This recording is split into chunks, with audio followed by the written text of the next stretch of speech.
शहरामध्ये एमपीएससी करणारे हे 18 पगड जातीचे मुलं आहेत। या विद्यार्थ्यांसाठी मनोजदादा धावत आले आणि अमरावतीला शेतकऱ्यांचं आंदोलन होतं, त्या ठिकाणी सुद्धा मनोजदादा गेले। म्हणजे शेतकरी काय कुठल्या एका जातीचा नसतो। नाशिकचं प्रकरण असेल, पुण्यातलं मुलीचं प्रकरण असेल, म्हणजे प्रत्येक ठिकाणी जर मनोजदादा त्या ठिकाणी स्वतः जात असतील, पाठिंबा नाही तर त्या व्यक्तीला जोपर्यंत न्याय भेटत नाही तोपर्यंत त्या ठिकाणी ते थांबत असतील, तर मग आज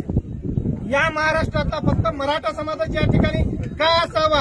इतर समाज देखील या ठिकाणी का नसावेत, या हेतूनच रात्री गंगाधर नानाचा जवळपास 2 वाजता कॉल आला की विष्णू भाऊ तुम्ही कुणीही येऊ नका, कारण दादांचा आदेश आहे की या ठिकाणी उन्हात मी एकटा बसणार आहे, कुणी कुठल्याही आमचा समाज असो किंवा कुणी असो या ठिकाणी आपण येऊ नये। तरी देखील मी नानांना सांगितलं, दादांनी 4 शिव्या जरी आम्हाला दिल्या तरी आम्ही त्या ठिकाणी येणार। आणि आतापर्यंत मी फक्त हिंगोलीच्या सभेमध्ये किंवा हिंगोलीमध्ये जी दादांची बैठक झाली होती त्या बैठकीत एकच मागणी केली होती दादांकडे की दादा ज्यावेळेस आपण विजयाचा गुलाल आनंद उत्सव साजरा कराल त्यावेळेस फेटा बांधण्याचा मान आपण मला द्यावा,